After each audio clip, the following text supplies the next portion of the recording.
Dear New Writer. Here are some advice, tips, little thoughts on writing, which I hope are going to really help you get to writing quicker than going away, buying a how-to book and reading it and annotating it, making notes, highlighting it, trying out little exercises. I hope this gets you to the point fast of doing what you want to do. So I've written a letter and I'm going to read it to you. So I'm going to keep looking down to it so I'm not wasting your time. First question is, are you a writer? Am I a writer? And I wasted years and years and years pondering about this, and the answer came back to being a writer writes. And annoyingly, I had a really good friend, very intelligent, who kept saying that. And then I would say, but I'm not writing because I don't know what my market is. I don't know if anyone's ever going to publish. And he just kept saying, a writer writes, which annoyingly is the truth after all this time. And I've come to realise that I am a writer simply because I process in thinking in words and writing and reading. I also process visually, and I am expressive in art as well. So I've got other things as well, but definitely the writing is something I identify with, and I hope you'll feel free to think it too. Just say, I'm a writer, and believe it until if there are any circumstances to the absolute opposite. But you are a writer if you want to be one, and if you do tend to read a lot, and you tend to write even when you know there's no audience. Okay, and conclusively, if you go into a stationery shop and you spend ages looking at all the different pens, all the different papers, and you read all the birthday cards before you choose one to give because the words are so important, you got to accept that you're a writer. That's to me, that's conclusive proof. So the distinction I would say is that I'm not necessarily an author. An author is a published writer. I have some small things that are published. And if you say to anybody who's not in the bookish world, I'm a writer, they're going to immediately jump straight to you're an author and say, what have you published? Where is it published? Can I read your book? What is it about? And that's terribly discouraging because, of course, you may be just starting out in this apprenticeship. And so it's a good thing to know in yourself, I'm a writer. I'm pursuing writing, but not to be saying it to everybody you meet. Writing is a long apprenticeship, not likely to be an earner anytime soon. But if you can be like a painter and enjoy the making, then nobody can take that away from you. Okay? The way to learn to write is by doing. And there's also a lot of reading other people, the really good writers in the field that you particularly want to write in. So brace yourself for hours of reading, which you're probably doing already if you're interested. And sometimes buying other people's work. A really good public library will be able to get lots of books for you. There's now many ways of buying secondhand books. So it shouldn't cost you a fortune. But it's something we have to do. Usually if you've one favourite writer, you find yourself annoyingly writing like a second-hand version of them. And this has happened to all the greats, including the ones that you would end up copying. And the way past that is to read widely. Read lots of different voices, lots of different authors, and it will all mix together, and gradually your own way of putting them together is going to come into the mix, and it's going to become something that becomes your voice. So don't panic. At first you will write just like your favourite author. Question, which book genre should you write in? Consider writing a book that you would genuinely like to read yourself.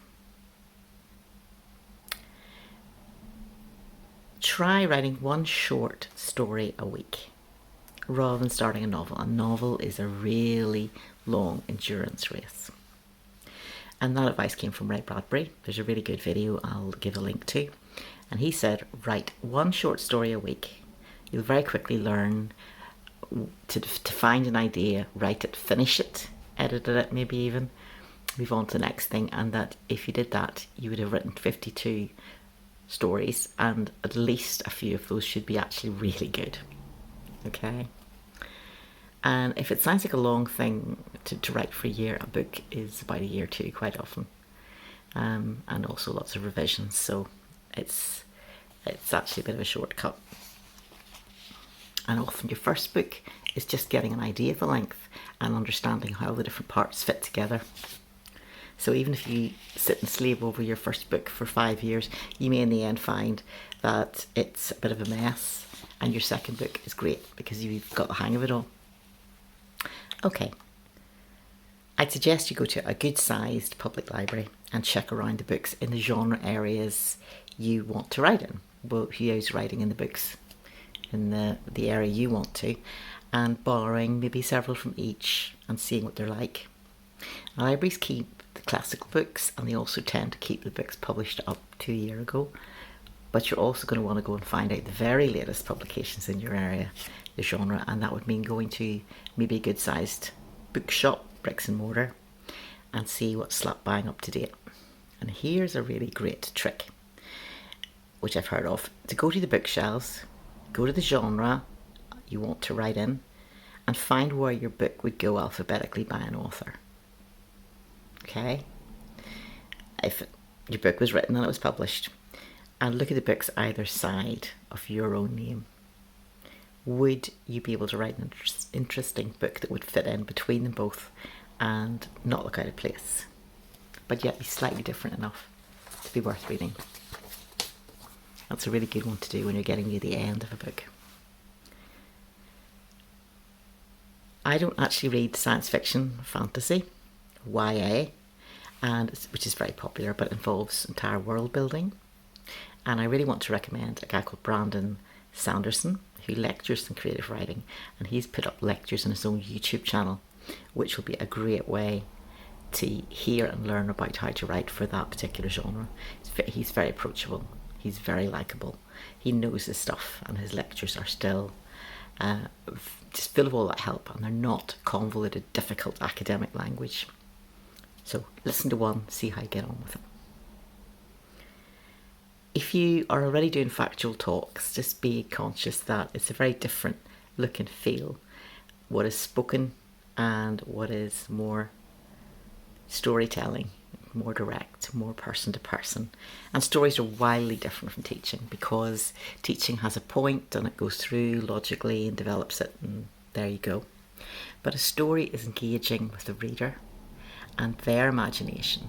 You're allowing them to imagine themselves into a world which you accompany them through, but not like a museum guide pointing things out and explaining everything.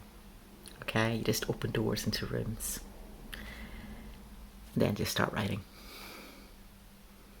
And know that your first draft is going to get seen by nobody but you, so you can have fun with it.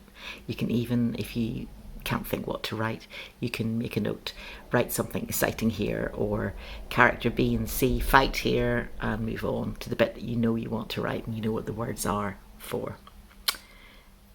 Some practical advice, and I've just got about 7 pieces. 1 for writing. I think it's helpful to think of it like an archery target. At the very centre, you write for yourself, for your own enjoyment. Maybe it's a spiritual discipline as well. It's a way of thinking each day. Outside of that, you start sharing with people you know and trust, like good friends and family who understand and like books and reading. That's important. And then beyond that, you start writing and giving things to people who don't know you and trying to get your work published. But if you jump straight from, I've started writing and then I'm going to immediately look for an agent, it's going to be full of grief and uncertainty, and you won't really know your audience and have time to develop. Okay, that would be my recommendation. Secondly, write morning pages. This gets rid of the fear of the blank page, and you can borrow from any library The Artist's Way by Julia Cameron. And don't be put off by the word artist. She has people of all different arts using morning pages. Write 3 pages first thing in the morning, flow of consciousness, even things like, I hate this exercise, I don't know what I'm writing, oh look at that wallpaper, I can't wait to change it, oh I've remembered I must buy that birthday card for my aunt, anything.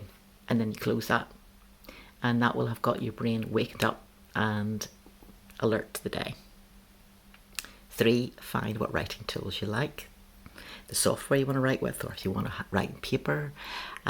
Just be conscious that sometimes if you work with something that makes your work look fantastically neat and tidy right at the start. It might be more difficult to edit. Different people are different.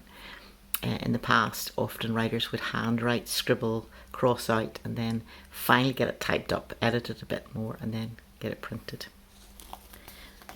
Next, get into a group of writers which motivates you a long time, and each group is different, so kind of audition them, go to different ones.